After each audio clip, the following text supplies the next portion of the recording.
एक तरफ आए आर्थर शोपेनहावर कह रहे हैं the world as will and representation, एक तरफ आए फ्रेडरिक विल्हेम नीचा, वो कह रहे हैं द विल टू पावर। अब दोनों के बीच में सिमिलैरिटीज लोगों को लगता है लेकिन डिफरेंसेस ज्यादा है, कॉन्ट्रास्ट ज्यादा है। इस लेक्चर में कॉन्ट्रास्ट के बारे में बात करेंगे कि क्या डिफरेंसेस है, कि आप कंफ्यूज ना हो कभी भी शोपेनहावर की विल में और फ्रेडरिक नीचा की विल में, कि दोनों के बीच में अंतर क्या है, क्या क्या डिफरेंसेस क्रिएट हो रहे हैं। तो ये हमारे हो गए नीचे बाबा, ये हो गए हमारे शोपेनहावर बाबा। ड्राइंग खराब है लेकिन समझाने के लिए इतने से समझ में आ जाएगा। तो भैया शोपेनहावर वर्सेस फ्रेडरिक नीचा, क्या बात चल रही थी इनकी विल की। उससे पहले आप हमें ये फिनोमेना एक्सप्लेन करिए। नहीं प्लीज, इसकी एक्सप्लेनेशन हमें चाहिए, क्या हो रहा है, क्योंकि जब तक ये चलेगा दिक्कतें रहेंगी। तो कोशिश करिए दिक्कत जल्दी से जल्दी सुधरे। बहरहाल आज हम बात करेंगे विल के ऊपर। भैया विल नीचा बाबा ने भी दी, शोपेनहावर बाबा ने भी दी, दोनों ने दी। एक बुद्धिज्म के माध्यम से विल के बारे में बात कर रहे थे, एक बात कर रहे थे थोड़ा इंडिविजुअलिटी के ऊपर।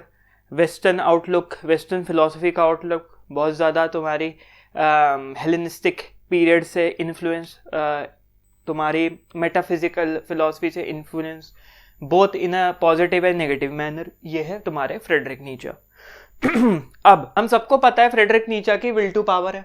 विल टू पावर लेक्चर हैं 2, जाके देखिए, एक की थोड़ी ऑडियो खराब है, एक की सही है। शोपेनहावर का है the world as will, the world आगे समझ जाइए, the world as will and representation, और भी विल के ऊपर इनका काम है। मोस्टली शोपेनहावर का काम विल से रिलेटेड था। और एक फिलोसोफर के लिए उस जमाने में फेमस होना अपने लाइफ टाइम में बहुत बड़ी बात थी। आज तो चलो ये है कि philosophers like Sam Harris, media है, इंटरनेट है, you can explicitly portray yourself, you can present yourself to the world, सामने ला सकते हैं आप माध्यम से। उस वक्त बहुत मुश्किल था क्योंकि किताब ही एक जरिया था, वर्ड ऑफ माउथ ही एक जरिया था।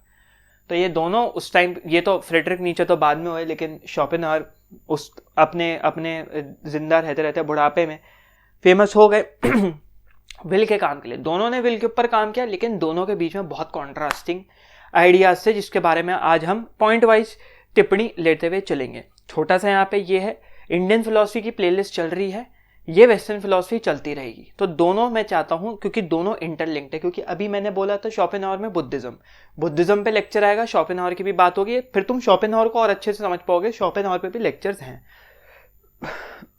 ऐसी वहां पे चारवाका और सिनिसिज्म पे बात चल रही थी। तो मिक्सचर है, जैसे होता है ना नमकीन, नवरत्न खाते हैं मिक्सचर, सब कुछ है, सारे नमकीन के मजे मिलते हैं, तभी सबसे ज्यादा बिकता है वो। आलू भुजिया बन के नहीं रहना है हमें नवरत्न मिक्सचर बनना है। तो सब कुछ हम पढ़ने की यहाँ पे कोशिश करेंगे, लिंक करने की कोशिश करेंगे, जो कि आप पैरेलल ड्रॉ कर सकते हैं इंडियन फिलॉसफी में। बहरहाल शोपेनहावर की कॉन्सेप्ट ऑफ विल सिंपल था कि भैया अपनी प्रिजर्वेशन के लिए एक चीज है जिसको बोलते हैं विल, थिंग इन इटसेल्फ। हम स्ट्राइव कर रहे हैं अपनी प्रिजर्वेशन के लिए। और हर ह्यूमन सोर्स ऑफ मोटिवेशन, प्रेरणा, एक इंसान की प्रेरणा विल से आती है। अब एक फाइन लाइन ऑफ डिफरेंस ये है, फ्रेडरिक नीचा विल को पॉजिटिव देख रहे थे। अगर विल को ले ले, ठीक है, ये है तुम्हारे नीचा बाबा, ठीक है, ये तुम्हारे नीचा बाबा एन लिखा है, ठीक है, ये है तुम्हारे शोपेनहावर बाबा एस लिखा है, ठीक है। ये विल को एक पॉजिटिव आउटलुक दे रहे थे नीचा बाबा, ये शोपेनहावर बाबा नेगेटिव आउटलुक दे रहे थे। शोपेनहावर कह रहे थे कि ये एक इनसेटिएबल एंटिटी है या इनसेटिएबल फोर्स है। फोर्स एंटिटी तो नहीं, फोर्स है। फोर्स मतलब कभी सेटिस्फाई नहीं हो सकती, कभी पूरी नहीं हो सकती, आती रहेगी। अगर बहुत कुछ हमें चाहिए, बहुत कुछ अचीव करना है, और वो अचीव कर लोगे तो लगेगा और अचीव करना है, कोई कैपिंग नहीं है, और उससे ऊपर। लेकिन अगर वो अचीव नहीं होगा तो वहां सफरिंग आ जाएगी। सफरिंग में इंसान गलत कदम उठाते हैं। तो ये विल एक नेगेटिव, क्योंकि तुम स्ट्राइव करना चाह रहे हो ना परफेक्शन की तरफ, और परफेक्शन मिल नहीं रही, क्योंकि परफेक्शन तो दूर जा रही है, तुम बढ़ रहे हो, परफेक्शन दूर जाती जा रही है, ठीक है।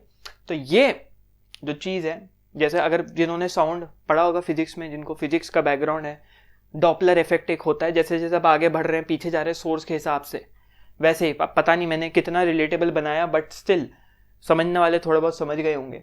और ये कह रहे थे फ्रेडरिक नीचे इसको पॉजिटिव आउटलुक दे रहे थे कि विल ही सब कुछ है, पावर देता है तुम्हें विल। और उसके ऊपर जो लेक्चर है विस्तार से बात करेंगे, यहाँ पे पूरा एक्सप्लेन नहीं करूंगा, एक पॉजिटिव आउटलुक दे रहे थे। तो यहाँ पे शोपेनहावर ने कह दिया कि भैया देखो ऐसा है, अगर तुम्हें सफरिंग से बचना है तो विल के बियॉन्ड मूव कर जाओ, विल हटा दो, जो कि बहुत मुश्किल है, एकदम कठिन और इम्पॉसिबल टास्क है। इसलिए वो बुद्धिज्म से थोड़ा बहुत इन्फ्लुएंस है, उसमें पढ़ेंगे अच्छे से कि भाई उन्होंने भी कहीं ना कहीं अपने डिजायर्स और विल जो तुमको मजबूर करती है चीजें करने पे, उससे दूर ले गई तुम्हें। तो विल से अपने को हटा लो, पूरी तरह से डिटैच कर लो। डिटैच भैया DETA डिटैच, अरे यार स्पेलिंग देख लेना है डिटैच की क्या होती है।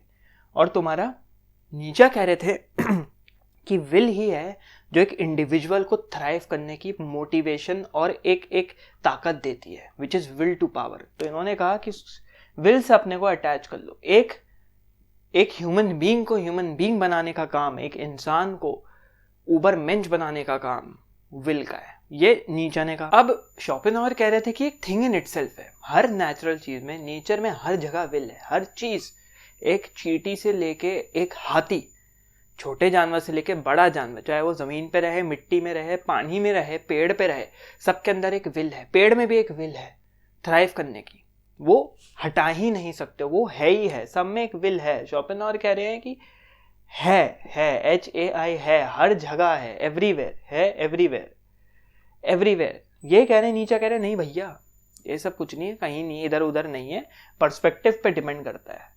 जिसने ढूंढ लिया वो सफल है, जो नहीं समझ पाया, जो स्लेव मोरालिटी के समझ रहे चुंगल में बंद के रह गया, वो कभी ऊपर नहीं बढ़ पाएगा, वो कभी इम्ब्रेस करो विल को, वो इम्ब्रेस नहीं कर पाएगा अपनी विल को, ऊबर मेंच बनने की विल को। एक पर्सपेक्टिव, ये एक पर्सपेक्टिव है ऊबर मेंच बनने की विल।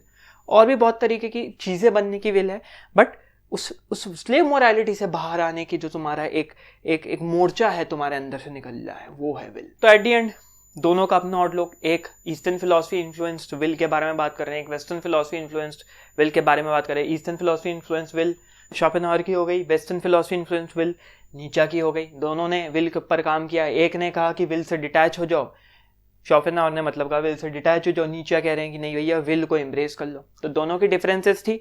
पर्टिकुलरली नीचा ने शोपेनहावर की विल को आगे वर्क अपॉन किया, क्योंकि शोपेनहावर का वर्क नीचा ने फ्रेडरिक नीचा ने पढ़ा था। तो ये लेक्चर छोटा सा दोनों की विल, क्योंकि कंफ्यूजन क्रिएट हो जाता है कि दोनों की विल कह क्या रही है, दोनों की विल कहना क्या चाह रही है, समझाना क्या चाह रही है। तो यही एक नटशल में एक छोटा सा लेक्चर समझ लें जल्दी से, डिफरेंस ज़्यादा लंबा नहीं खींचना था। तो तब तक के लिए नेक्स्ट लेक्चर देखते हैं क्या होता है क्या नहीं होता। और वो जो मैंने इमेज दिखाई थी उसका कुछ करिए भाई, बड़ा दुख हुआ देख के, थोड़ा वो दुख आप अगर ले लें हमारी तरफ से, थोड़ा हमको खुशी दे दें तो अच्छी बात है। तब तक के लिए हम भी चलते हैं, आप भी कटिए, चलो भैया लग जाओ काम पे।